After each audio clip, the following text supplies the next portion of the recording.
Classifying viruses is rather difficult when we compare it to classifying organisms that are alive.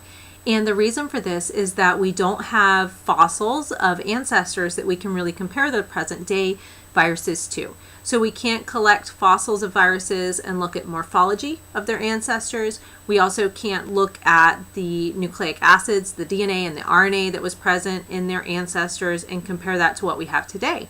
So instead we have to look at the variety of viruses that we have today and really look at how we see them evolving under the current circumstances.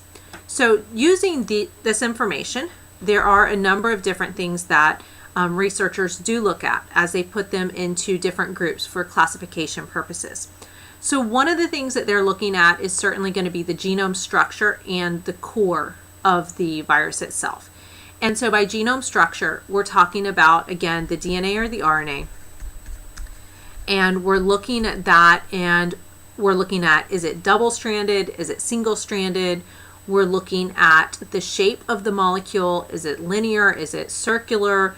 We're also looking at whether it's in pieces or whether it's a single piece. So whether it's segmented or not. So all of those things are going to be things that we compare amongst different viruses, and then we can group them together if they have similarities in their genome structure. If we look at the capsid structure and we compare those, that's looking at the protein coat. And with this, we have really two main shapes that we see. We see the helical, which were the ones that were rod-shaped, and then we also have the icosahedral, which were the ones that were spherical. And then within these, we have basically the ones that are what we call naked, no envelope, and then we have the ones with the envelope. And you have the same thing down here with the icosahedral ones. So they can be naked or without an envelope, or they can actually have the envelope with them. And in addition to these structures, we also have the one that we call complex. And so that's looking at them and comparing the capsid structure. The other way that we have to look at these, and if I just clear that off so that we can see that, is we have what's called the Baltimore scheme. And the Baltimore scheme is the system that is most used today. And what that scheme does is it attempts to look at how the virus itself uses its genetic information to ultimately get to RNA that can be used to make proteins. And so really it boils down to looking at how does transcription occur.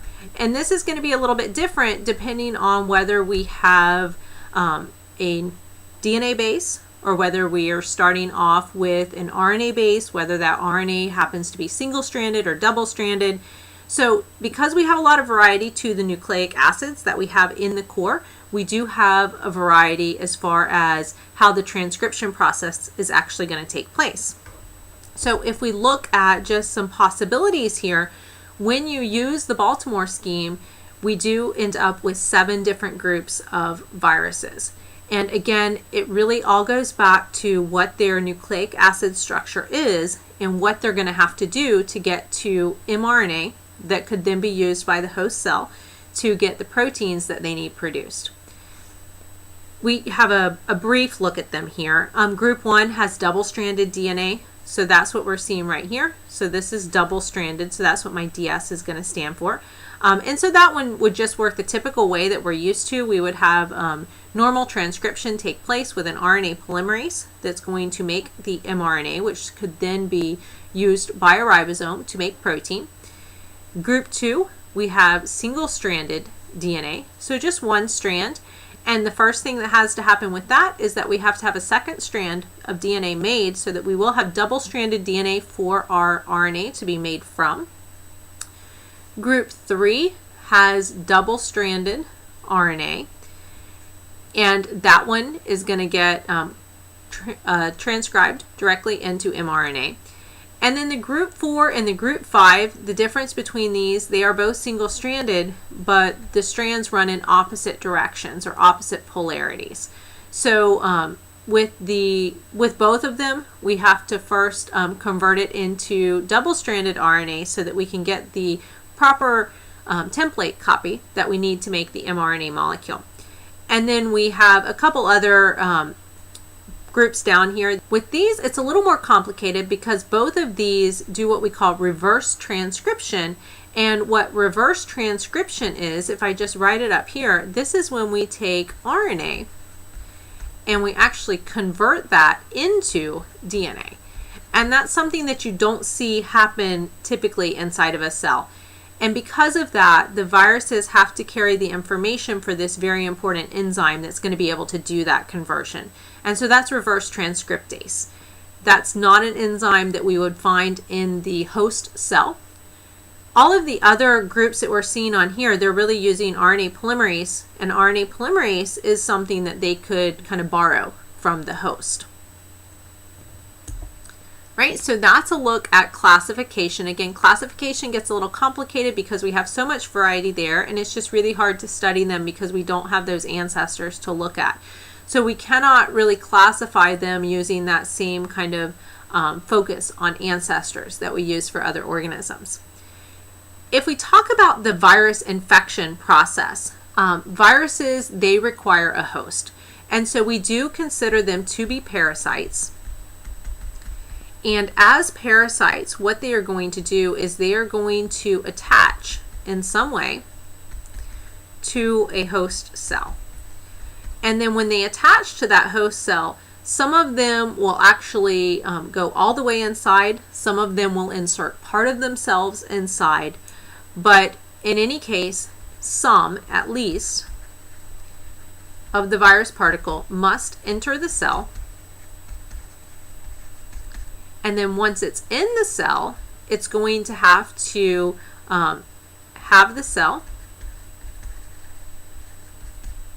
help it replicate. So it needs to make more copies of itself. And then once it's able to do that, the next thing that it has to do is it has to escape the cell. Because if it doesn't get back out of the cell, it's not going to be able to spread to other cells or other organisms. So we really kind of have four big steps that have to take place here. We've got to get attachment to the host cell, then we've got to get inside of that cell, we've got to make copies of ourselves, and then we've got to get back out so that we can attach to another cell. So those are kind of the main steps that we have involved in this overall process. Now, we call cells that allow the virus to replicate, we call them permissive cells. Okay, so permissive cells, the virus can replicate. And so what this means is that these permissive cells, they have whatever those requirements that the virus needs are. So they have the necessary proteins that will help the virus to replicate and make copies of itself and get back out of the cell. All of those things it's going to help them to do. So virus replication is going to occur with the help of the host cell, providing the necessary enzymes to copy the DNA, copy the proteins that we need for the capsid, whatever we happen to need. We can have the viruses escape in several different ways. When the virus escapes, if we look at this part, escape can be by actual lysis, which lysis is going to be really bursting of the entire cell. So if that's the case, that's actually killing the cell because we're going to rupture the whole cell, and then the new virus particles that we replicate, they're going to be released so that they can all kind of spread to other cells. But that's deadly to the original cell. We can also have what we call budding.